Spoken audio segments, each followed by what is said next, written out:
This is only one of so many of the mistakes that they have made.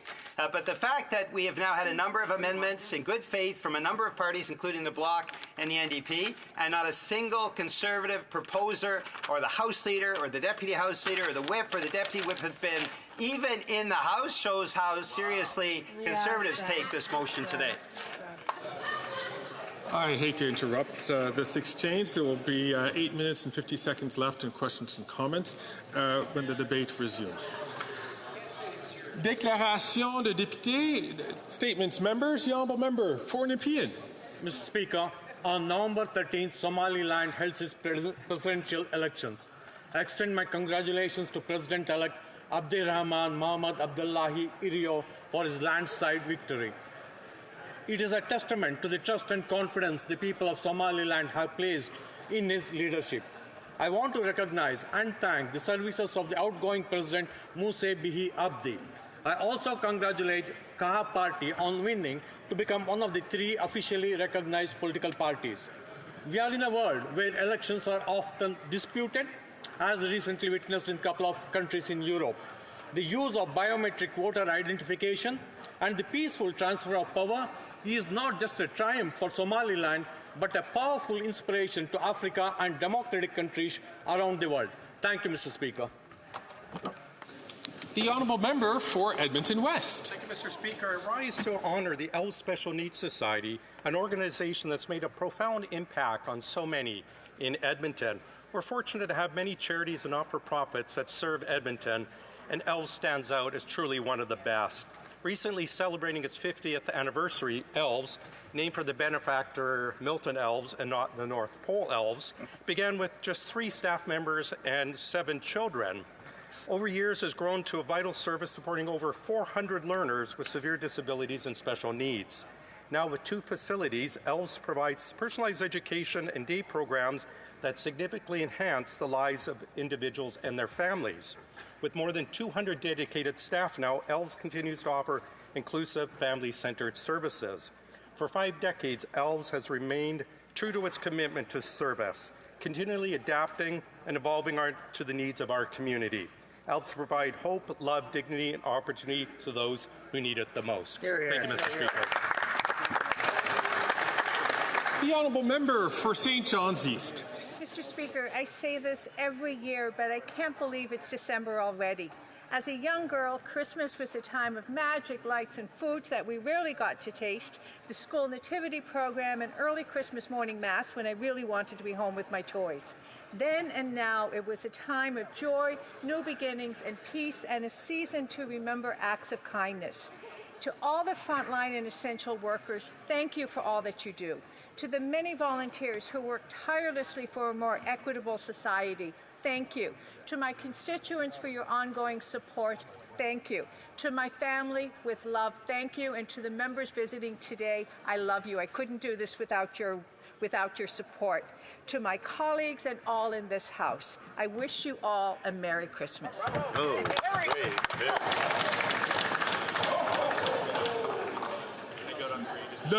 The honourable member for Berthier-Maskinongé. Well, it's a great year of celebration in Berthier-Maskinongé as 3 community organizations are celebrating their 30th anniversaries. It's extraordinary. The mission of the Réseau des Aidants Naturels d'Autrey is to improve the quality of life of caregivers by offering services and a place where caregivers can exchange ideas and break their isolation. In Saint-Jean-de-Mata, the Maison des Jeunes Le Gros Orteil welcomes young people from the community.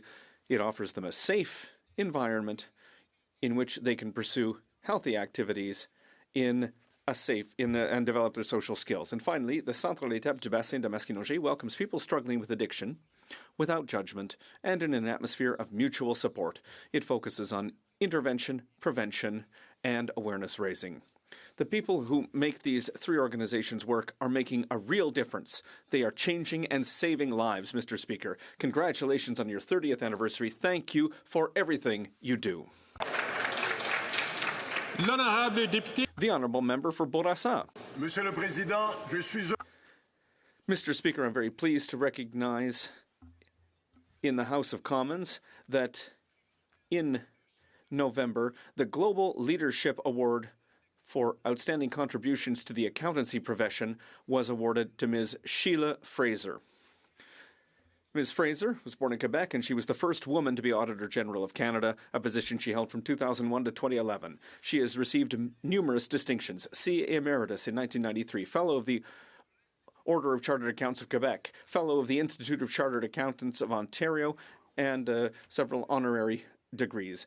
Ms. Fraser has been a tireless advocate of transparency and good governance in the public and private sectors. Her career has been a model of integrity and accountability. Sheila Fraser, fellow CPA. The Honourable Member for Dufferin-Caledon. I'm going to talk about my friend, the Honourable John McDermott. He was the Member of Parliament for Brampton-Georgetown from 1979 until 1993, and a Cabinet Minister in the Mulroney government from 1988 until 1993 when he retired. John generously gave his time in the community. He was an honorary colonel in the Lawrence Scots. He was the chair of our local hospital board. I met John in 1988 when I volunteered on his campaign when I was 17 years old. John returned that favor in spades in 2019 when he helped me get re-elected. Over the next 5 years, John became a mentor and a friend, and he shared so many amazing anecdotes with his time in Brian Mulroney's government. On Thursday night, I had the opportunity to give John a King's Coronation Medal in his hospital room, surrounded by many of his closest friends. On Friday, John passed away with his family surrounded by him. John was a true gentleman. He was a patriot. He served his country with honor and distinction. Godspeed, John, and God bless him and his family. Good job.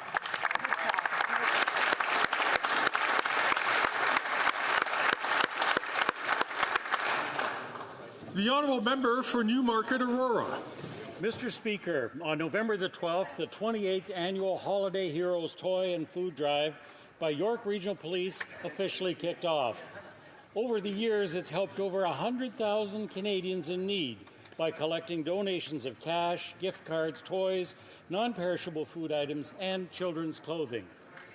Thank you to the Newmarket Soccer Club for hosting, and thank you to the York Regional Police, and thank you to the partners, the Salvation Army and Victim Services of York Region, who play a key role in distributing these items throughout the community. Thank you also to our community. We live in a place I am proud to call home, proud of how we support each other, and proud of our willingness to give. To quote Dr. Seuss, Christmas Day will always be just as long as we have we. Thank you, Mr. Speaker. The Honourable Member for Humber River Black Creek. Mr. Speaker, the persecution of Ahmadi Muslims is a harsh reality in many parts of the world, where they face violence, discrimination, and the denial of their basic rights simply for practicing their faith. This injustice highlights the importance of religious freedom. Here in Canada, we are fortunate to live in a society that values and upholds this freedom. Every individual has the right to worship without fear of persecution. I am proud that many in the Ahmadiyya community, under the leadership of National President Lal Khan Malik, have chosen Humber River Black Creek to call their home.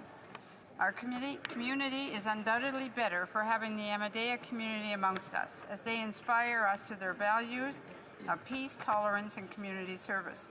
As Canadians, we must appreciate and protect religious freedom for all, ensuring a world where respect, understanding, and inclusion flourish. Love for all, hatred for none. The Honourable Member for Red Deer Lacombe. Mr. Speaker, will the NDP leader stand by his words, or is he just a walking, talking pile of contradictions? Remember when the NDP leader said that he was going to rip up his supply and confidence deal? Oh, right, that was just a stunt for the Elmwood-Transcona by-election. As it turns out, the Prime Minister names the tune, and the NDP leader is happy to sing along. The NDP leader was happy to sing along to the tune of doubling housing costs. The NDP leader was happy to sing along to letting dangerous criminals out on bail. The NDP leader was happy to sing along to the tune of driving food bank use to an all-time high, leading to 2 million visits in just 1 month. And the NDP leader is going to sing along to the tune of quadrupling the carbon tax, driving up the cost of gas, groceries, and home heating. Will the NDP leader start singing his own tune and finally vote non-confidence so Conservatives can axe the tax, build the homes, fix the budget, and stop the crime? Or will the NDP leader sing along with the Liberals so that the Prime Minister gets the power, he gets his pensions, and Canadians get the bill?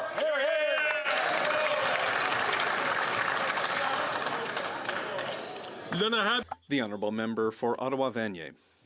Mr. Speaker, it's with great sadness that I rise today to honour Denis Gratton, the well-known Franco-Ontarian journalist and commentator who passed away on December 7th. Originally from Vanier, Mr. Gratton was an essential voice for the community of Ottawa-Vanier and for all of Ontario's French-speaking community. With his incredible talent, he put words to our lives and gave a voice to those without a voice. He stood out through his courage, particularly when he accompanied Canadian peacekeepers to Bosnia in 1993 in the middle of the war.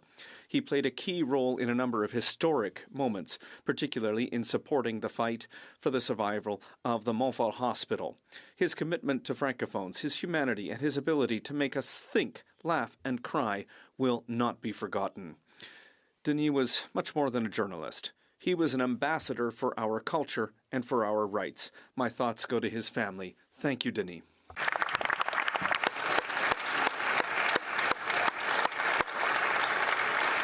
The Honourable Member for Peterborough-Kawartha. The leader of the NDP gets his $2.2 million pension, while Canadians get the misery and the bill. The leader of the NDP continues to keep a Prime Minister in power who has doubled the cost of housing, doubled rent, created record high usage of food banks, and record high increases in child poverty. That's right. Why haven't we had an election? Because the leader of the NDP continues to keep that Prime Minister in power. He told Canadians he was ripping up the supply and confidence agreement, yet here we are again. You know, don't take my word for it. I'll quote the leader of the NDP. Here are his exact words. The fact is the Liberals are too weak, too selfish, and too beholden to corporate interests to fight for people. There is only one person responsible for keeping that Prime Minister in power despite the genuine suffering and misery Canadians are having, and that is the leader of the NDP.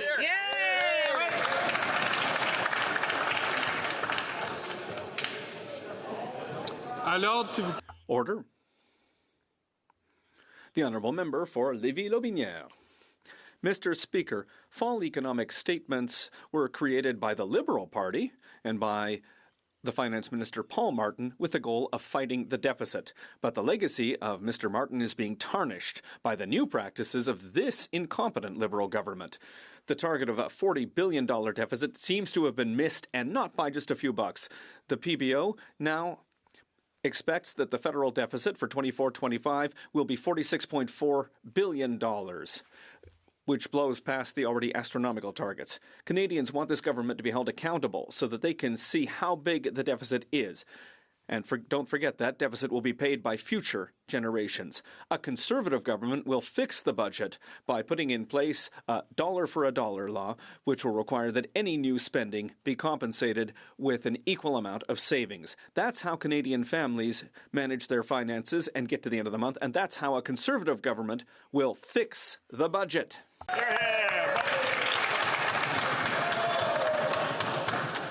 The Honourable Member for London North Centre. A tax cut for Canadian, Mr. Speaker. That's exactly what this government is going forward with, beginning on December 14th and carrying through to February. We've heard from Canadians. We know the challenges that they've been through previous years. And in the pandemic and into the modern day, we stand with them. I stand with my constituents during this time. I know what this will mean for them. Lifting GST, HST off of the cost of groceries, off of the cost of a night out for a meal for a family of four. Imagine what that will do at a family restaurant. Imagine what that will do, Mr. Speaker, for the entrepreneurs in those restaurants, Mr. Speaker. It's no surprise that restaurant owners across the country, including restaurant associations, are completely behind this measure. Think about a young family also, Mr. Speaker, a young family looking forward to bringing home a new little boy or girl into the household. Those car seats are expensive, Mr. Speaker. I have personal experience in that. Lifting tax on that, Mr. Speaker, is going to go a long way. That's why we did it. We're going to continue to stand there for the people of this country. Right on. The honourable member for North Island, Powell River. Mr. Speaker, I stand with all postal workers across Canada and in my riding of North Island, Powell River. Imagine being paid so little you can't afford the very basics for living while your bosses make hundreds of thousands of dollars every year. Why is it that management feels comfortable padding their pockets and then point the blame at those who strike? People brave enough to put themselves in a place where they are not getting paid and now have lost their benefits. Shame. I have stood on the picket line with some of these folks, and when I get home, I will join them again if they are still not able to do the jobs they desperately want to do. The Conservatives will never stand on the picket line fighting alongside those brave union members who have made this country better for every single Canadian with their actions. The Liberals need to stop interrupting the process and allow for fair negotiations. Thank you to the postal workers who are still collecting letters for Santa and delivering, in some cases without pay, checks to the most vulnerable. Solidarity.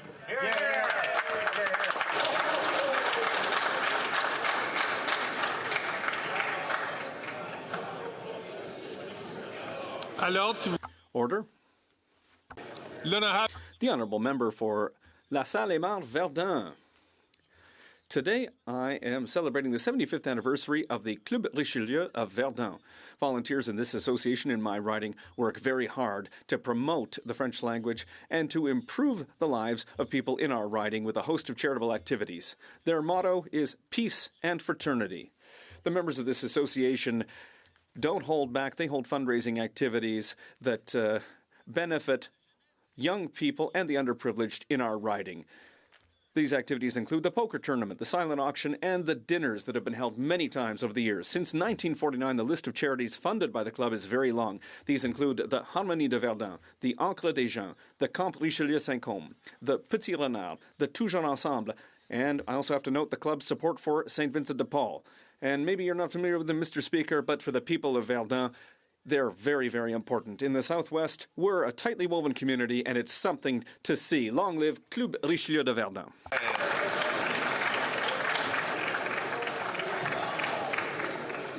The honourable member for Charleswood St. James, Assiniboia Headingley. Common sense Conservatives have one simple request for this Prime Minister. Please just stop. Stop the tax hikes, especially the job-killing carbon tax. Stop fueling inflation by cutting inflationary spending and axing the sales tax on homes so home buyers can save up to $50,000. Stop adding debt by confirming that the deficit has not risen above the $40 billion guardrail promised by the Prime Minister. Never before has so much been spent to achieve so little. This Prime Minister has spent so much, he's added more debt than every other Prime Minister in Canadian history combined. Even former Finance Minister Bill Morneau agrees that inflationary spending has driven up the cost of everything. Mr. Speaker, there's an old adage. Once you've dug yourself into a hole, it's time to stop digging. It's time for a carbon tax election so common sense Conservatives can axe the tax, build the homes, fix the budget, and stop the crime.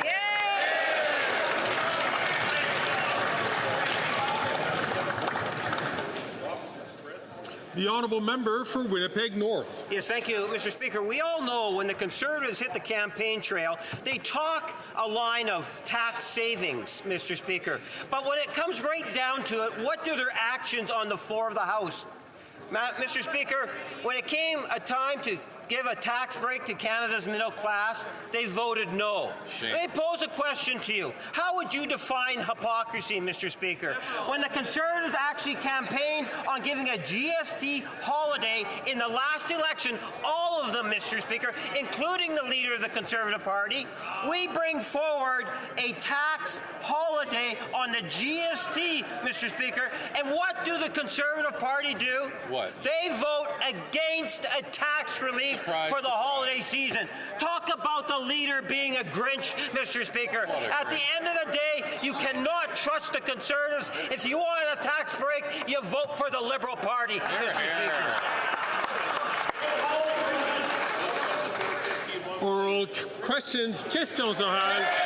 L'honorable chef. The Honourable Leader of the Opposition. Just before Christmas, snow is a-falling.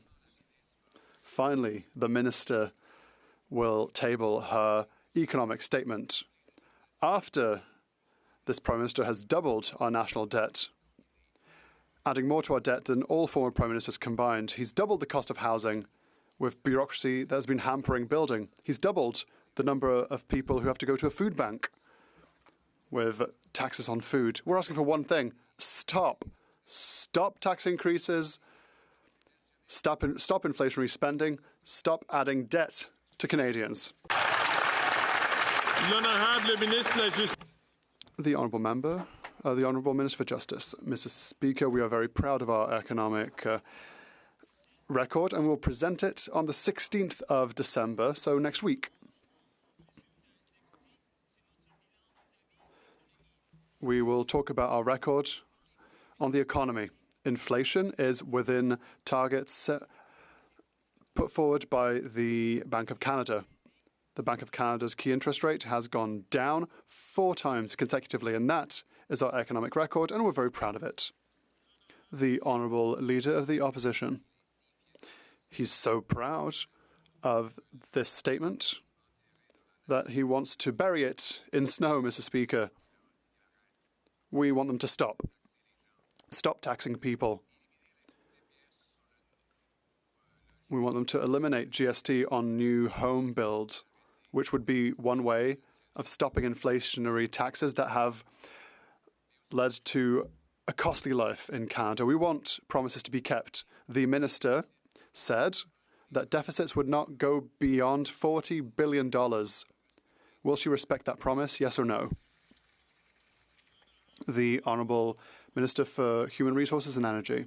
Thank you, Mr. Speaker. We know that housing costs too much, and that is the reason for which we have eliminated sales tax for apartments. Canada is building at record rates. We have built more housing than when the Leader of the Opposition was the Minister for Housing, and we are seeing results. The cost of rent has gone down this year in big metropolitan areas like Montreal. The Conservative leader wants to bring back taxes on building. His plan will increase the cost of housing. The Honourable Leader of the Opposition. Mr. Speaker, after doubling the debt with inflationary spending, doubling the cost of housing with more bureaucracy that blocks building, doubling the number of people using food banks with carbon taxes on farmers and truckers who bring us our food, finally, they're planning a fall update, but they'll do it in the snow on December 16th. Our message is stop. Yes. Stop the inflationary spending. Stop the tax increases on food and homes. Stop indebting Canadians. Will they please just stop? Yeah.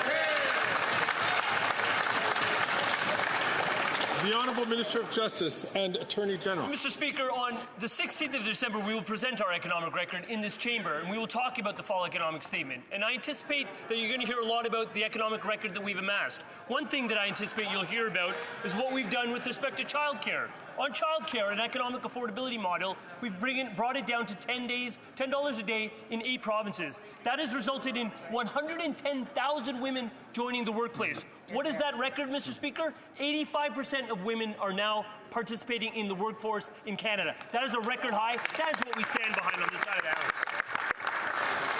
The Honourable Leader of the Opposition. Mr. Speaker, what they've amassed is a lot of debt. In fact, they doubled the debt. This Prime Minister has added more debt than all prior Prime Ministers combined, which has caused the worst inflation in 40 years, inflation that is now rising as the debt is rising. Now, the Finance Minister said that she had a guardrail for the deficit. It would not go beyond $40 billion. If you go up to $40 billion, that means you've hit the guardrail. And if you go higher than $40 billion, you've gone through the guardrail. What's on the other side of a guardrail? A cliff. Yeah. Is this minister leading us off the cliff? The Honourable Minister of Justice and Attorney General. Let's talk about the spending that our government is doing. Let's talk about what observers are observing.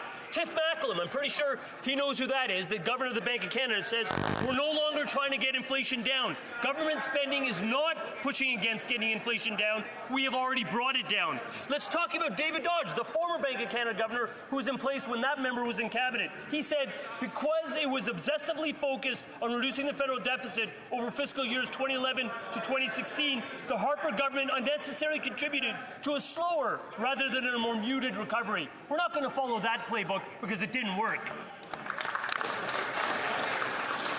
And ask colleagues to please not take the floor so that we can hear the answer to the question clearly. The Honourable Leader of the Opposition. Mr. Speaker, in the spirit of nonpartisanship, we have put forward a motion inspired by the leader of the NDP. That's right. He has said that this Prime Minister is weak, is greedy, is selfish, and is beholden to corporate interests. He has pointed out that this Prime Minister has violated the rights of workers. So we took the NDP leader's words, we put it in a motion that includes non-confidence. Will the Prime Minister allow this NDP leader a free vote so that he can vote non-confidence for Canadians?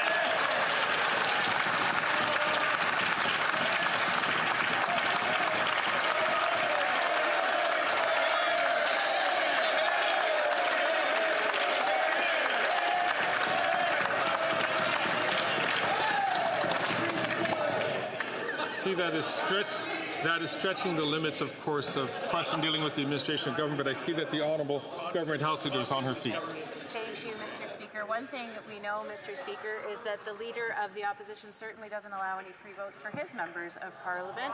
And what we also know is that he doesn't allow them to speak for themselves. What we do know is that when they put forward, try to advocate for their communities, what does he say? No, don't do that, because I don't think it's politically expedient for me. So what he does do is muzzle his own MPs, doesn't allow them to have free vote, and keeps them from standing up for their communities. Thank you, Mr. Speaker. The Honourable Member for La Prairie. Saint-Maxime School is in the news for prayers in class, homophobic comments, and students rejecting sex education in classes, among other things. The Quebec government has had enough of attacks upon secularism. It is asking Ottawa to put an end to religious exemptions in the criminal code and wants to tighten up Bill 21 on secularism. Ottawa's doing the opposite. It's challenging Bill 21. It's just beat around the bush about religious exemptions. When will this government stop undermining secularism in Quebec? The Honourable Minister for Public Services and Procurement. Thank you, Mr. Speaker. My colleague no doubt knows that education is a provincial matter. If he wants to talk about education and the way to protect children in the school system in Quebec, then he has to turn to Quebec City. This forum isn't quite where education is discussed. The Honourable Member for La Prairie. Quebec is a welcoming society that extends its arms to those who choose to integrate. And to integrate successfully, we all want to share the values that unite us and bring us closer together. Equality between men and women, separation of religion and state, French as a common language, the right to love whoever we want. Canadian multiculturalism says the opposite. There's no need to integrate, no need to adhere to any values. Don't change a thing about yourselves. Does the federal government realise that its multiculturalism is harming the integration of new Quebecers and harming Quebec's ability to live together? The Honourable Minister for Public Services and Procurement. Thank you, Mr. Speaker. Unity is exactly what the Canadian Federation is encouraging, and that's why in Canada and in Quebec we are proud of being a united party that defends the rights and freedoms of everyone, so that they can do what they believe is right for them. Once again, Mr. Speaker, education is a provincial matter, so we ask our colleague to turn to Quebec City instead of here about education. The Honourable Member for Burnaby South. Imagine this. A woman in her 70s, she's worked her whole life, raised her kids, done everything right. Now she's retired and her pension doesn't go far enough and she's got to skip meals.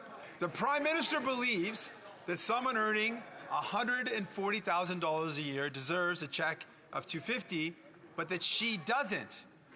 Why? Hear, hear. Hear, hear. The Honourable Minister of Justice and Attorney General. Mr. Speaker, we're going to stand by our record of defending seniors. On multiple occasions in this chamber over the last 9 years, we've done things like change the retirement age from 67, as proposed by the Harper Conservatives, back down to 65. We've made targeted investments to improve old age security for those over the age of 75. Most recently, we put in place a dental care plan for seniors that has had, despite assertions by the Conservatives that it doesn't even exist, 2 million people sign up and over 1 million people actually receive services for the first time in decades. That's a record of serving seniors and assisting seniors and meeting them where they are. We'll stand by that record. The Honourable Member for Burnaby South. Mentioned that the minister didn't answer the question why they don't deserve checks of $250. Imagine someone else living with disabilities, someone who can't make ends meet. The Prime Minister believes that this person doesn't need a helping hand. Will the Prime Minister finally see sense and include people with disabilities in their $250 check? The Honourable Minister for Justice. The measures that we have made on this side of the House targets poverty and targets helps people living with disabilities. We've added a benefit for them and them alone.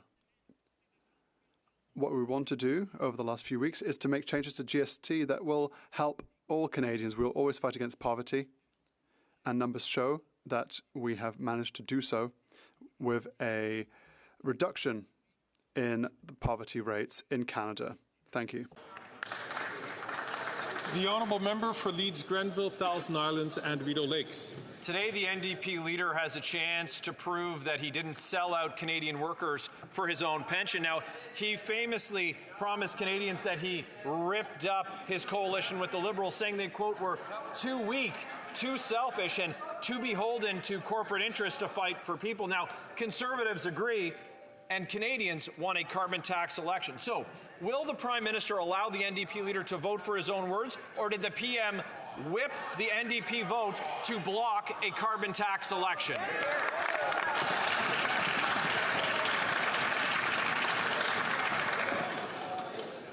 I'm afraid that question doesn't, again, meet the relevance of the administration of government.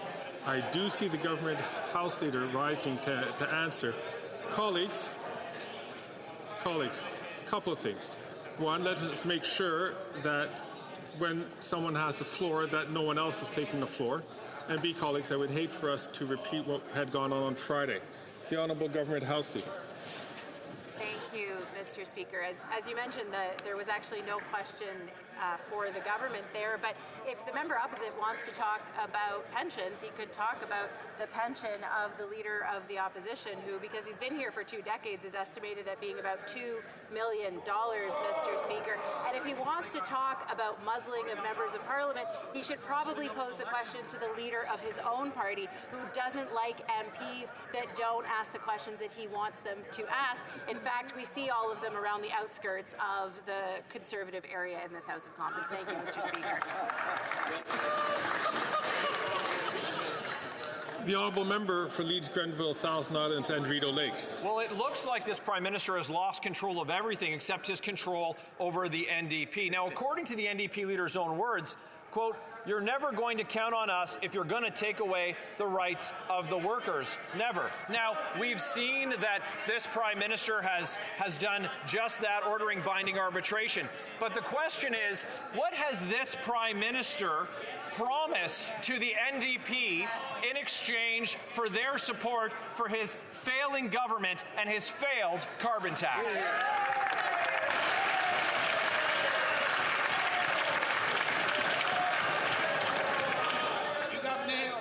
Again, that is not relevant to the administration of government or about the... And the chair will have something to say about this at the end of question period. But I do see that the Honourable Minister was rising on his feet. I don't know if he wants to continue to respond.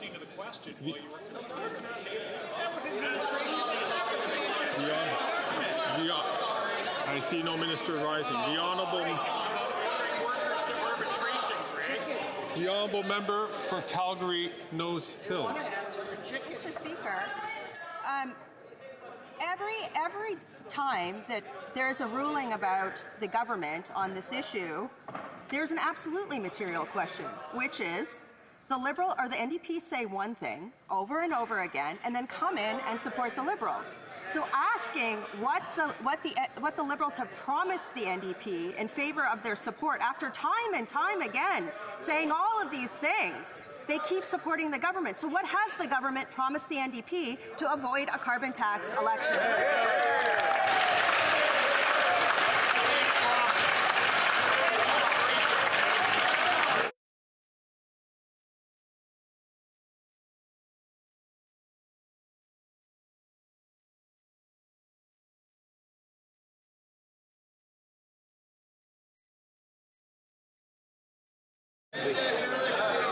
I'm going to be offering a ruling at the end of question period. Perhaps I wish I could have done it earlier, but I see that the Honourable Minister is rising on her feet to answer. The Honourable Leader of the Government in the House of Commons. Thank you, Mr. Speaker. Well, in response to that member's question that, as I think we all know, doesn't actually have to do with government business, but the member opposite, and in fact most of the Conservative caucus, know a thing or two about saying one thing and doing the opposite. They've been talking about cutting taxes, but at the first opportunity to cut taxes for Canadians, they say no, Mr. Speaker. They talk about, standing up on behalf of their constituents, but when they try to do that, the Leader of the Opposition takes away their ability to pose questions in this place. Mr. Speaker, if they don't repeat the slogans ad nauseum of the Leader of the Opposition, they're simply not allowed to speak. They're pretty good at saying one thing and doing another. Thank you, Mr. Speaker. The Honourable Member for Calgary Nose Hill. To be very clear, Speaker, the Leader of the NDP has gotten up and railed against the Liberals for the GST measures, against workers, every possible thing. The NDP has said the government is incompetent. They said they can't vote for him. Yet every time there's a confidence motion, the NDP stand up and do what? They vote for the government. So it is the business of this place. How much is it costing Canadians? What has this administration promised the NDP to get them to vote against their leader's own words?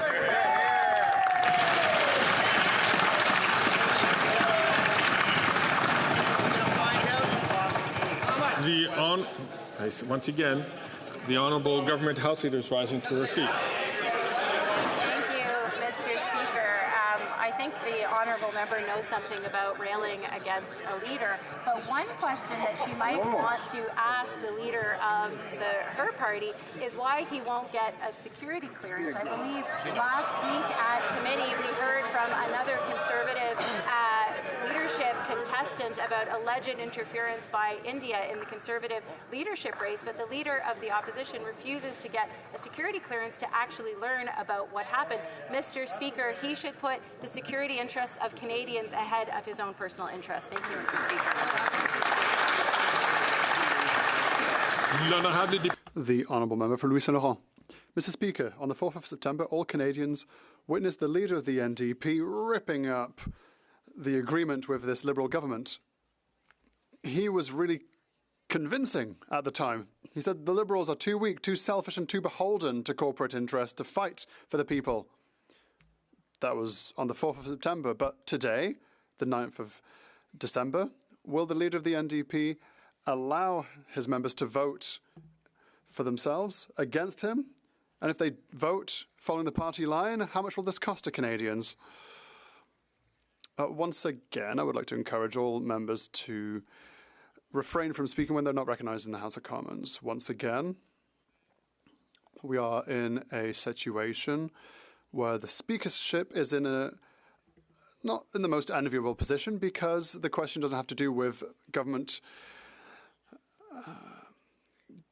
the government and its operations, but the Honourable Minister is rising. Well, the question is not relevant, Mr. Speaker, but one relevant question is why this Honourable Member can't speak for himself and speak for his constituents. His Conservative leader claims that affordable housing that are built in his riding and in other Conservative ridings simply don't exist. That's a bit odd. He says that housing projects don't exist. where there are hundreds of affordable housing units that are currently being built and that are built in Conservative ridings. Once again, before the honourable member stands to take the floor, I would like everyone to refrain from speaking unless recognised by the speakership. The honourable member. Well, my question was very simple. How much will it cost Canadians? The minister doesn't know how to count, but the minister loves to spend. So the problem is the NDP added another layer to this. The leader of the NDP said that the Liberal government will always give in to corporate greed and will always intervene to ensure that unions have no power. That's our motion word for word, Mr. Speaker. So what does the Prime Minister think of a leader who might vote against him? This Prime Minister, who has never respected his word for deficits when he announced to Canadians that there would be a budgetary balance. The Honourable Minister for Public Services and Procurement. I know how to count. 1, 2, 3, 4, 5, 6, Mr. Speaker. That's the number of affordable housing units that were built under the Conservative leader when he was Minister for Housing. 8,000 are being built right now just in Quebec, thanks to the $2 billion agreement between the federal government and the government of Quebec. And hundreds of these housing units will be in Conservative ridings. There are 50,000 that we have built throughout the country over the last few years. The honourable member for Saint-Hyacinthe-Bagotte. Mr. Speaker, yet another fiasco for the CBSA, with the failures of the CBSA Assessment and Revenue Management application, or CARM. 22 breakdowns in 1 month for an application that took 14 years to develop and that cost taxpayers $556 million. $500 million with just a 50% cost overrun, not to mention the fact that the agency hid important documents from parliamentarians. Today, the Committee for Trade voted unanimously to ask the Auditor General to investigate this latest Liberal fiasco. Will the government support our request for an inquiry? The Honourable Minister for Public Safety. Mr. Speaker, my colleague knows full well that the government does not give instructions to the Auditor General, and we respect the free will of committees to study what they want and to invite people, such as the Auditor General, to study important files for Canadians. We believe that the CARM system replaced one that was old. It was 36 years old. And we understand the private sector's concerns, and I have full trust that we will rectify this very rapidly. The honourable member for Saint-Hyacinthe-Bagotte. There's a real cost to the agency's fiasco with the CARM. There's one for taxpayers, $556 million, but there's also one for entrepreneurs. Their imports are paralysed at the border. They're suffering billing errors, they're being double paid for direct debits, and there are in-terminal delays for them. They have absolutely no customer service when the CARM crashes. And it takes weeks for the agency to correct its mistakes. What is the government doing today to stop making businesses pay for its fiasco? The Honourable Minister for Public Safety. Once again, Mr. Speaker, we, of course, share the concerns of our colleague. We will support Canadian businesses to make sure that they pay the right amount in an efficient way. That was the objective of modernizing this technology. That started in 2010. So it's not just one government, it's two governments that decided to improve a system to make it easier to access, but also make customs easier to navigate. We will correct the errors. The Honourable Member for Saint-Hyacinthe-Bagotte. The CARM application fiasco is not a first for the CBSA. The agency was also behind ArriveCan. Let us not forget the application that was supposed to cost $80,000, but that ended up costing $60 million. Clearly, there's a fundamental problem at the agency when it comes to transparency, monitoring of spending, and cost overruns. The Bloc Québécois and the Trade Committee have asked the Auditor General to investigate. The government cannot afford to wait for another fiasco before taking action. Will it put the agency under direct supervision? The Honourable Minister for Public Safety. Mr. Speaker, We have discussed here in the House a number of times about how important the work of the CBSA is, be it protecting our country, be it dealing with immigration cases, be it stopping the entrance of drugs like fentanyl. So the CBSA every single day does excellent work for our country. We fully trust their work. We will invest even more to support their important work, and that is exactly what we will do. The honourable member for Barrie Innisfil. The NDP leader continues to hold the country hostage, playing political hokey-pokey to secure his pension by February. First, he put himself in a coalition agreement with the Liberals. Then he took himself out, ripping up the agreement while shaking his fist all about.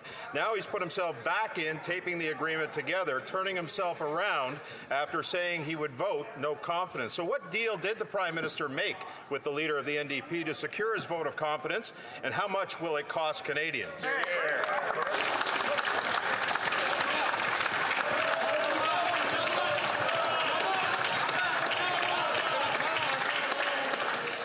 out December 16th. Confidence is directly related to administration.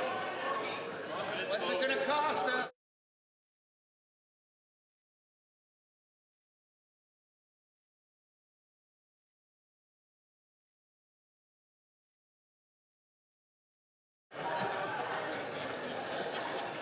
In the opinion of the chair, this actually question is pertinent to the administration of government. The honourable leader of the government in the House of Commons. Thank you, Mr. Speaker. Mr. Speaker, when it comes to the Conservative members of Parliament, all they can do is say one thing and do another. They're pretending to support workers' rights when in reality it's the leader of the opposition who brought forward some of the most draconian anti-worker legislation in this country's history. Mr. Speaker, we're going to continue to stand up for workers right across this country. It's a record we are proud of. It's not something the Conservatives can say that they have ever done. Thank you, Mr. Speaker. The honourable member for Barrie Innisfil. Words matter. The leader of the NDP said he ripped up his supply and confidence agreement with the Liberals, saying the Liberals are too weak, too selfish, and too beholden to corporate interests to fight for people. Speaking to poor workers before the Liberals violated their right to strike, he said, if there's any vote in Parliament that in any way impacts your rights, I can tell you right now, we'll vote no, whether that vote is a confidence vote or not. So what did the Prime Minister, what deal did he make with the leader of the NDP to secure his vote of confidence, and how much will it cost Canadians?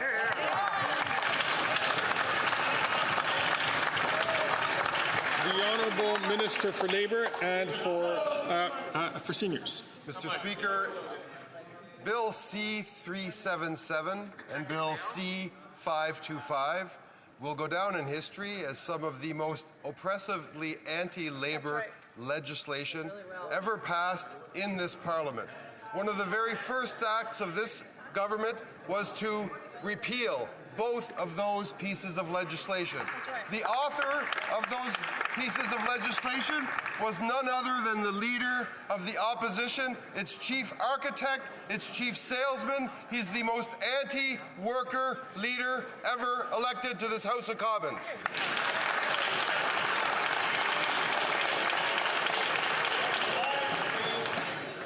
Alors, s'il vous plaît. Order, please. The honourable member for Lévis-Lotbinière. Mr. Speaker, the leader of the NDP said that he ripped up the agreement with the Liberals last fall. The leader of the NDP said that the Liberals are too weak, too selfish and too beholden to corporate interests. The NDP leader also said that the Liberal government will always give in to corporate greed at the expense of workers. So, Mr. Speaker, will the Prime Minister allow the leader of the NDP to vote for the latter's own words, or will the Liberal government push the NDP caucus to vote against the leader of the NDP leader?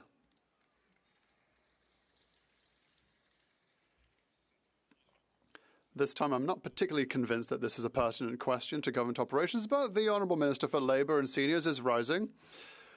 Mr. Speaker, in the previous Parliament, Bills C-377 and C-529 were some of the most anti-union bills in Western history. the main spokesperson and the main architect of these bills was none other than the current leader of the opposition.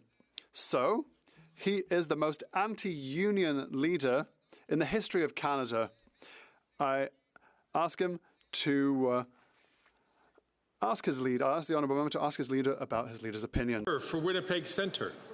Mr. Speaker, Women's Shelters Canada says that the housing shortage is trapping people in abusive circumstances, especially in cities where the rent is skyrocketing.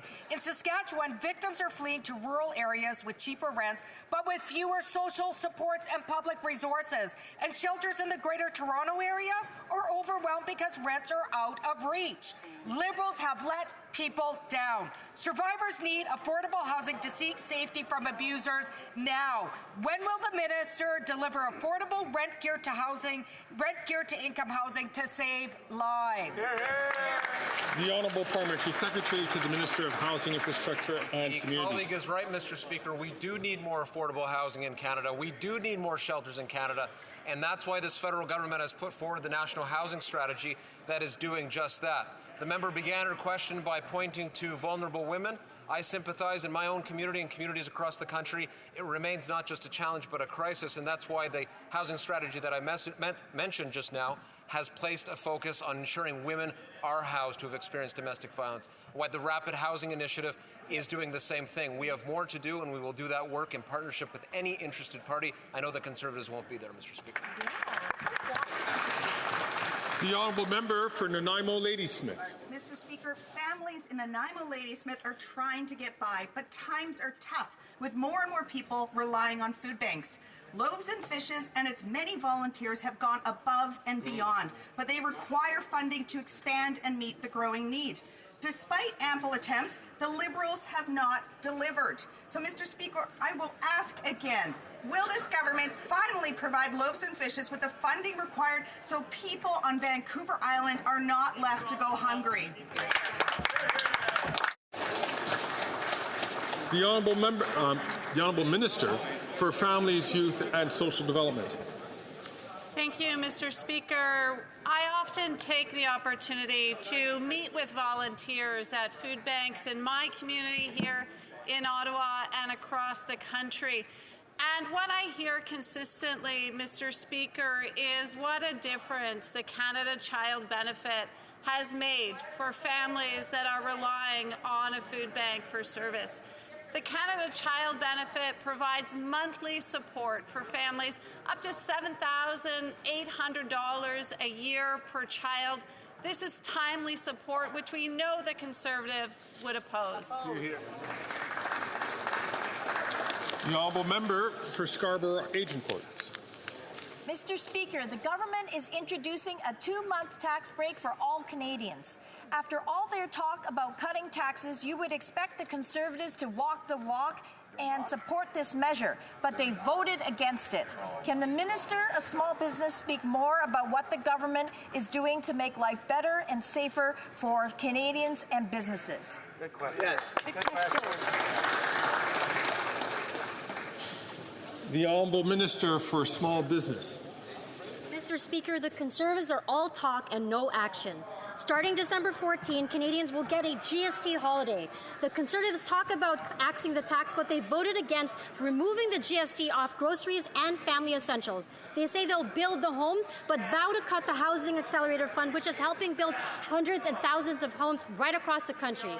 They say they will stop the crime, but they vote against our gun control measures. As you can see, Mr. Speaker, the Conservatives are the ones that are putting a stop to the measures that are helping Canadians and small businesses.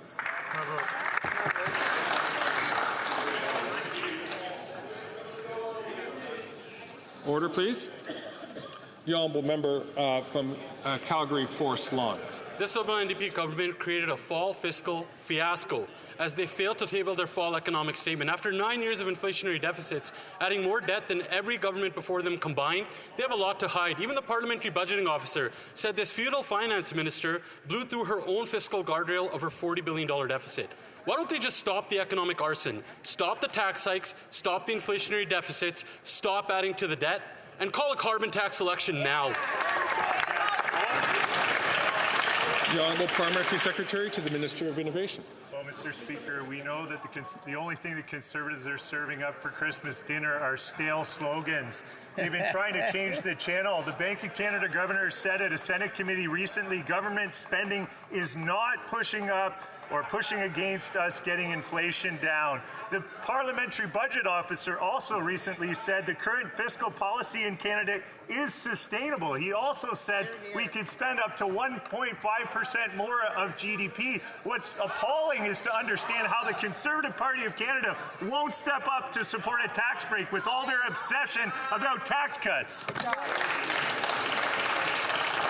The Honourable Member for Calgary, Forest Lawn. While the Liberals brag about turning temporary 2-month tax tricks like taking dimes off Doritos, common sense Conservatives will axe the tax for good because their carbon tax scam is driving more than 2 million Canadians into a food bank in a single month and 1 in 4 to skip meals. If they're so sure about quadrupling their carbon tax scam, why don't they just stop? Stop breaking the country further. Call a carbon tax election now so Canadians can choose between more tax tricks or a common sense Conservative government that will bring home lower prices and powerful paychecks. The Honourable Parliamentary Secretary to the Minister of Innovation. Mr. Speaker, the Conservatives want to talk about tax tricks. What I think is interesting is tricking Canadians into thinking that they're actually serious about cutting taxes for Canadians when the first opportunity they get to stand up in this House and support Canadians who they know well have been struggling through an inflationary period. And they won't. They stand up against, they oppose the very tax cuts that they campaigned on. A GST holiday for Canadians on essentials over the next 2 months is a good thing. I don't know how they can deny the support the Canadians deserve.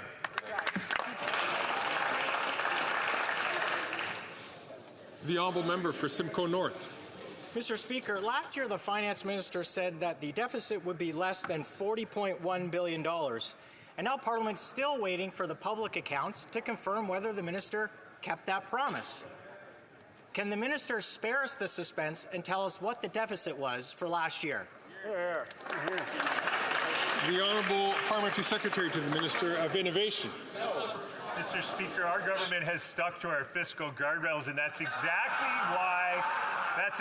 why inflation has come down for 11 months in a row, has been within the Bank of Canada's target range for 11 months in a row. We were the first in the G7 to cut interest rates, and we've had 4 consecutive rate cuts. And we're looking forward to this Wednesday with the Bank of Canada. We'll have another meeting and looking forward to their announcement. Thank you. That's right. Colleagues, especially the Honourable Member from Abbotsford, please do not speak unless recognized by the Speaker. The Honourable Member from Simcoe North.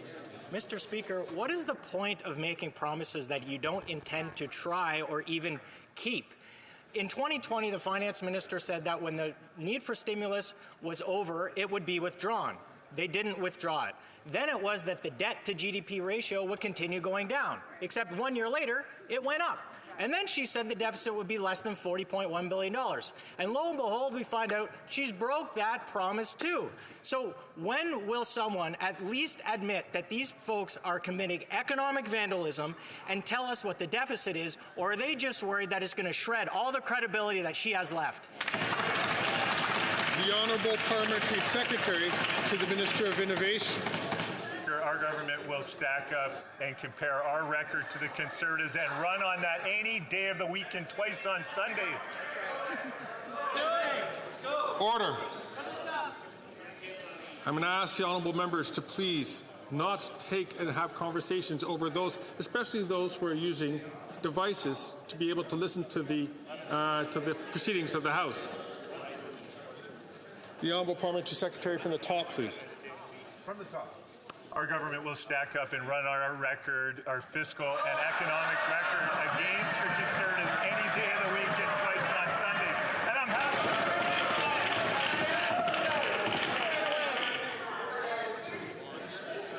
happy. Colleagues, the more time that the Speaker has to spend on his feet, the fewer questions we have to get through in question period.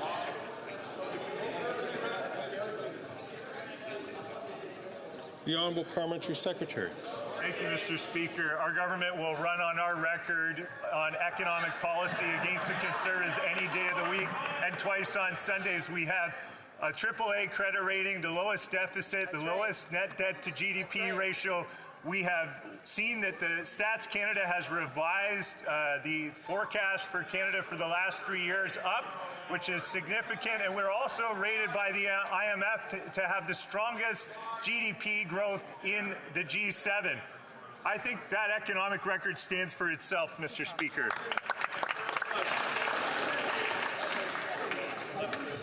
Order, please. L'honorable député de Lac. The Honourable Member for Lac-Saint-Jean. Mr. Speaker, ever since in 2023 the Safe Third Country Agreement was renegotiated, the Bloc Québécois has been sounding the alarm because there's a loophole that enables people who cross the border illegally to claim asylum after hiding for 14 days. And a CBSA report obtained by the media on Friday confirms that 1,900 people used that loophole and claimed asylum.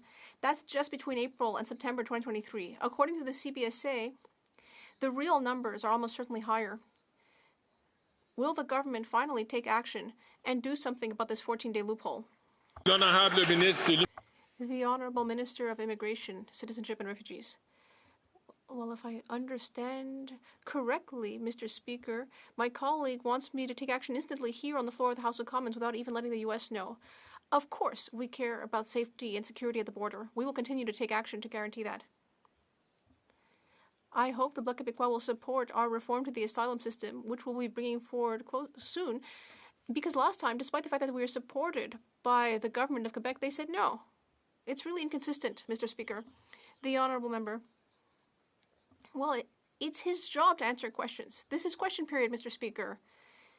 Anyway, this government has known for more than a year that this 14-day loophole is being exploited. It has known that for more than a year, thousands of people are illegally crossing the border to claim asylum, and it's known that that entire time, human traffickers have been abusing vulnerable people to the tune of $45,000. And yet the government has done nothing. It's inexcusable. It's inhumane, Mr. Speaker. Why have we had to wait until Donald Trump started making threats before this government would finally do something about illegal immigration and organized crime? It's known about this for more than a year, Mr. Speaker. The Honourable Minister of Immigration. Looking at recent history with bringing the visa back on Mexico, Mr. Speaker, the Bloc Québécois was pleased with this, and we've been tightening things in the immigration system for over a year, and it's working. In November, the number of interceptions at the border was at the lowest level, and we will continue to secure our border. The Honourable Member for Calgary, Rocky Ridge. Mr. Speaker, the Finance Minister's failure to table a timely fall economic statement goes to the core incompetency of this government.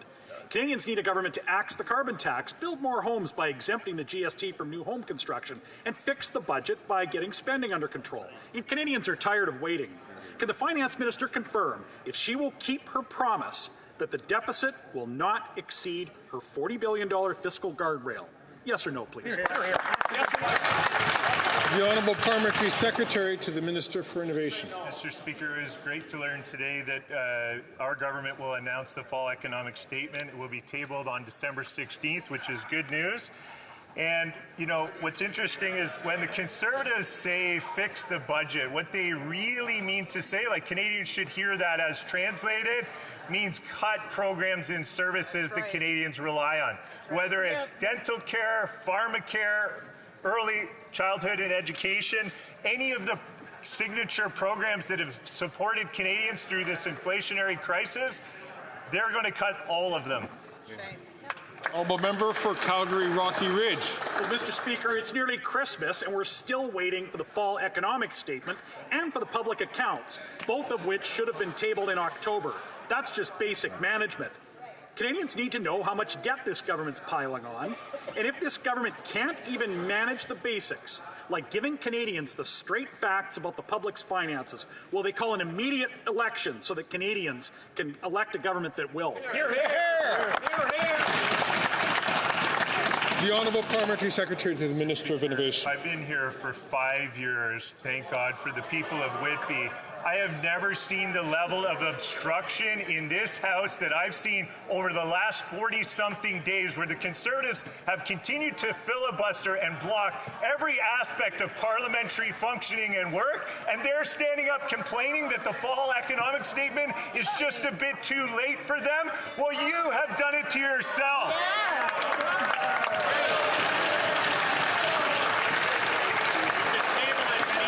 I remind all members to making sure that they pass all comments through the chair. À l'ordre, s'il vous plaît. Order.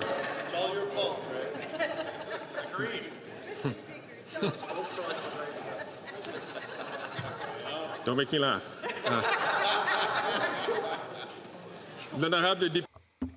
The Honourable Member for Bellechasse-Lévis.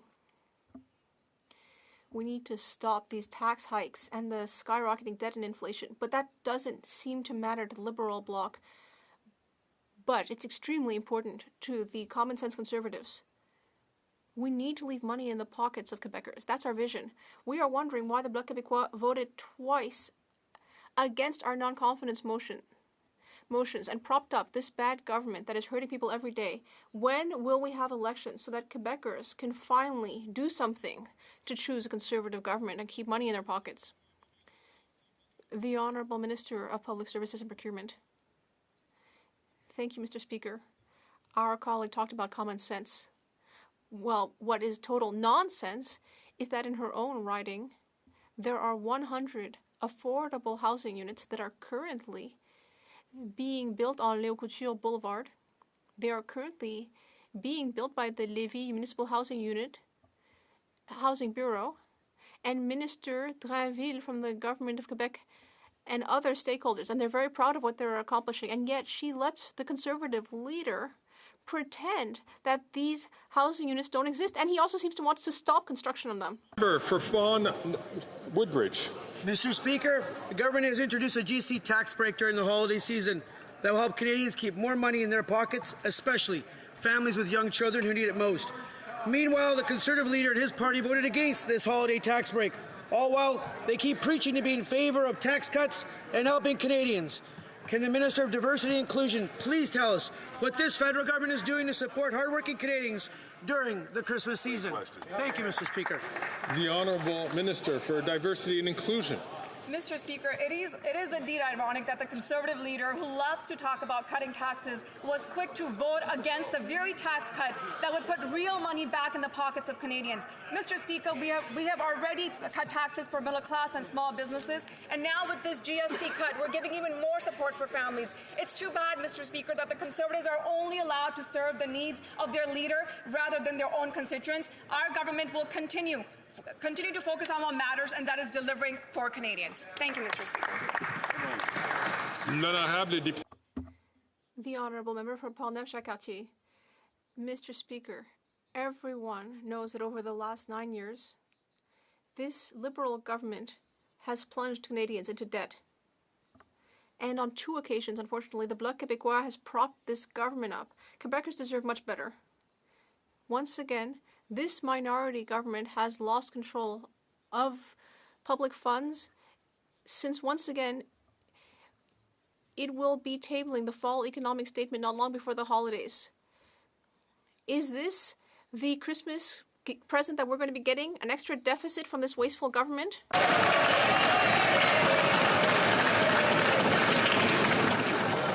que je reconnaisse l'honorable ministre, juste inviter tous les députés. I would just invite all members to not take the floor unless they've been recognized by the chair. The Honourable Minister of Innovation. Mr. Speaker, I'd like to thank my colleague for his question.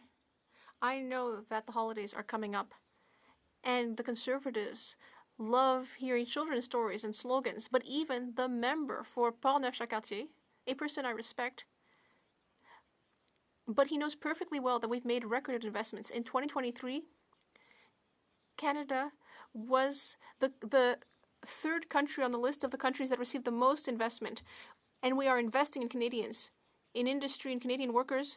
Mr. Speaker, we should be celebrating the investment that is being made in Canada. The Honourable Member for Edmonton Mill Woods. Harshandeep Singh, just 20 years old when he came to Canada to build a better life. He got a job like many other students as a security guard in Edmonton. Just 3 days after starting this job, he was murdered on the job. Our heartfelt condolences go out to his family and friends at this very difficult time. But Mr. Speaker, his killer was a violent criminal with past police interactions and a potentially long criminal history. This government changed the laws to make it easier for repeat violent offenders to roam free in our communities. When will they take the safety of our communities?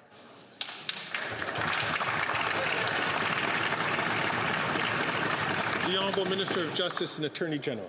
Mr. Speaker, I, like every member of Parliament, is very troubled by that story about that young man losing his life so cavalierly. And our condolences go to his family and to his entire community. What I would say with respect to keeping Canadians safe, what we're doing is working on multiple fronts.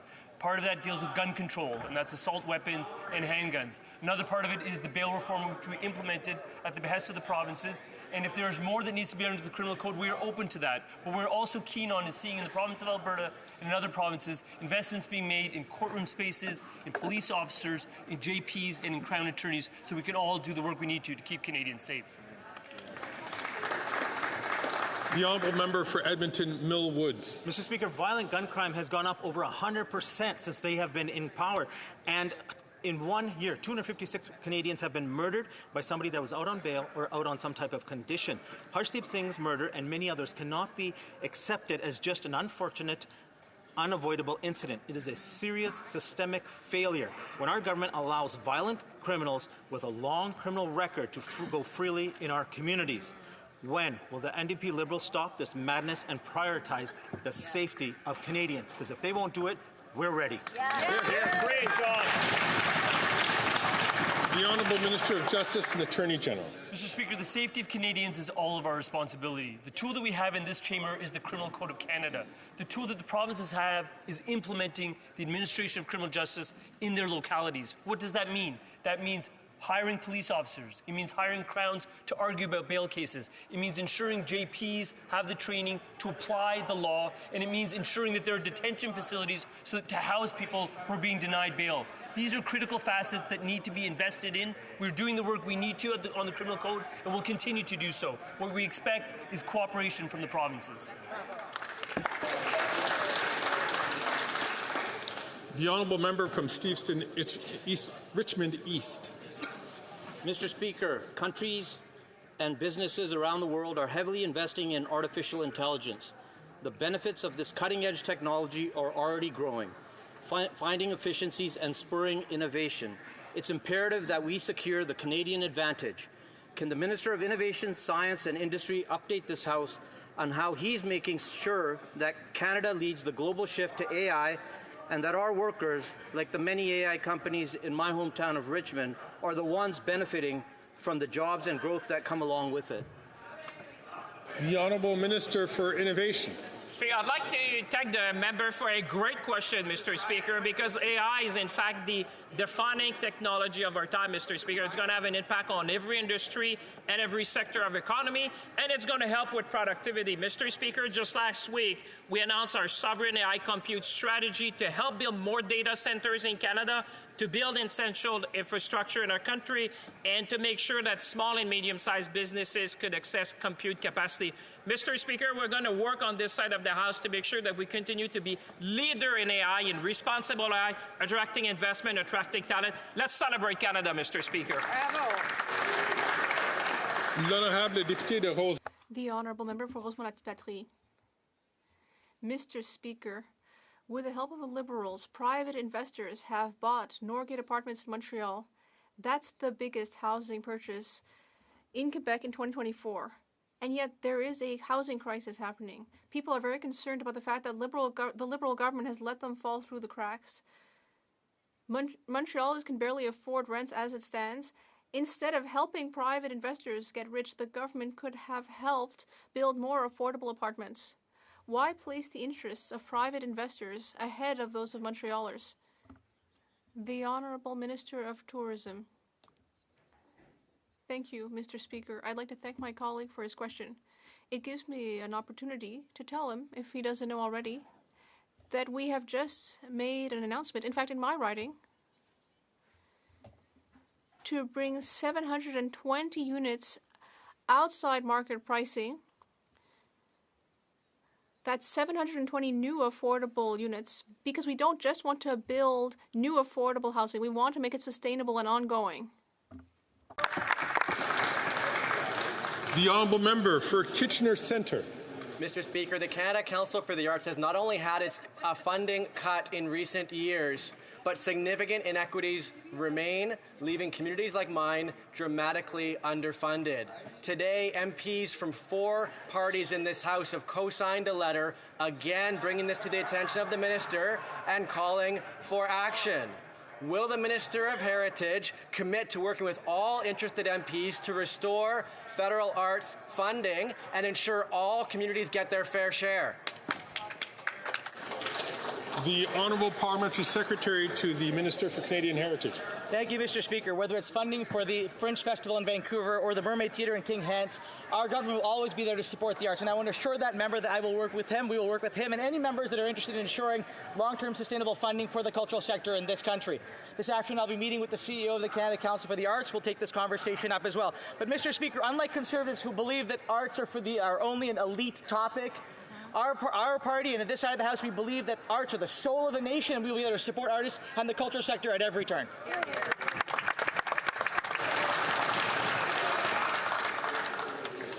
Colleagues, it's indeed my honour for me to draw your attention of members to the presence of the gallery of Ms. Ellen Johnson Sirleaf, a joint recipient of the 2001 Nobel Peace Prize.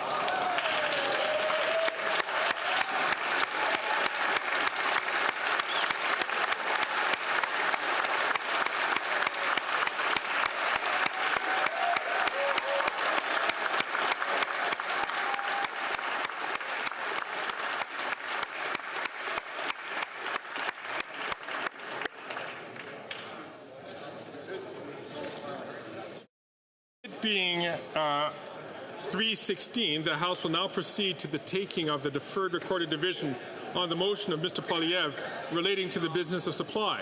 Call in the members.